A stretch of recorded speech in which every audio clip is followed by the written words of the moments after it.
they took something that's really seen as very premium and they made it very accessible. And on the sustainability sort of theme, obviously with packaging, we're always, we're sort of like a bit fed up of having all this stuff in our life.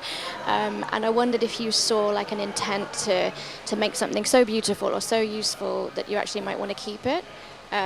Something that you might want to hold on to beyond just the initial use and get away from that kind of disposable culture that we've come to adopt.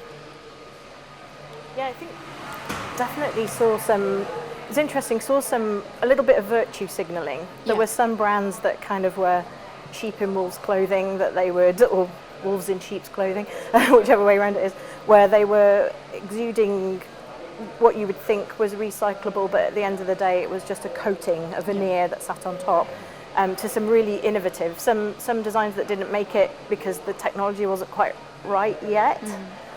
But it was interesting as a jury overall, although the criteria was about the brilliant ideas, brilliantly executed, we were coming in with a mindset of, but you have to be responsible.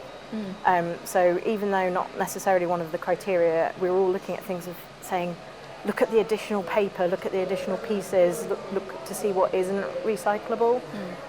So it's got an interesting lens, and great to see that there's categories such as the plastic-free, the questions around making sure it's circular. So I think there were brands that were really making an effort, step in the right direction. It's a small step for some of the brands, but others were really making strides. It was so great to see, which I think is why I ever picked the Happy Cup, because it's a change that we need to see, and we need as much exposure as we can get for people seeing that technology and bringing it into the work that they're doing, the better. The more people that adopt it, the more that we can make a change. So it's a good platform for that. Yeah. Just one of the watch-outs, at least as a jury, we all debated a lot on was, while sustainability is becoming really important, it's almost becoming hygiene in a way as we go into the future. What happened was a lot of brands were adopting it, but in trying to adopt it was still using so much material. So it in a way started becoming counterintuitive that yes, you're using say paper pulp or pulp which is created with waste and things like that, but the packs are so massive when it could have been smaller, more compact, still beautifully designed, crafted, all of that. So that's a watch out which we all debated a lot on. So did we, interestingly, in branding, there was a few cases that were exactly what you're talking about. Yeah, really interesting.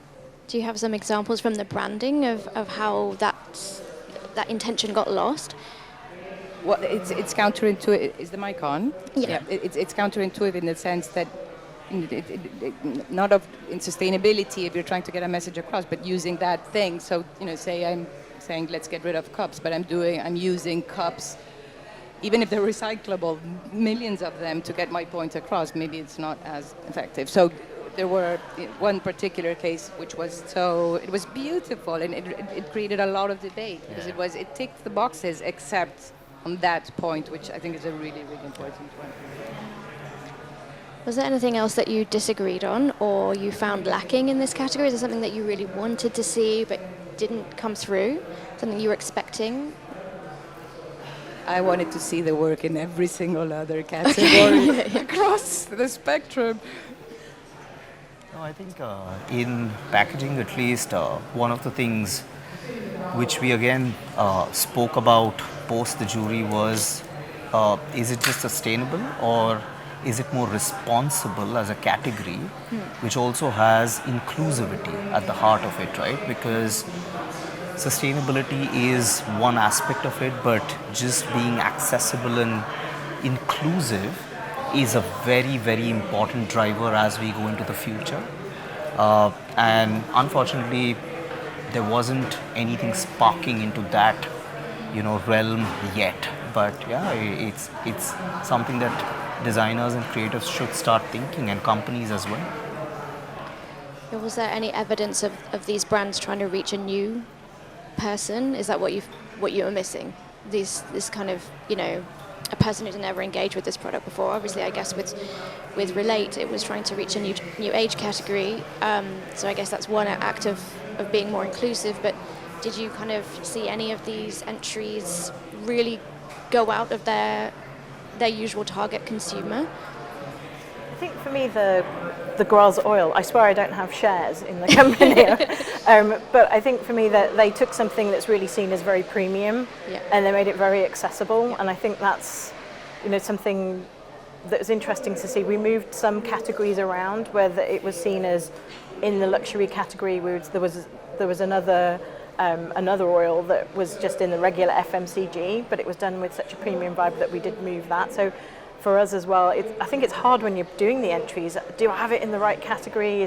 Will they see this as a luxury? Is this FMCG? Where to put it? So in that way, I think, yes, trying to reach different audiences, but for us it was hard to sort of, who are they talking to? Because we don't have the full background of everything, of where it's headed. But I think that the Gras was a good example of something that's translating across a category into something much more accessible in terms of an audience, not necessarily easier to open. Yeah.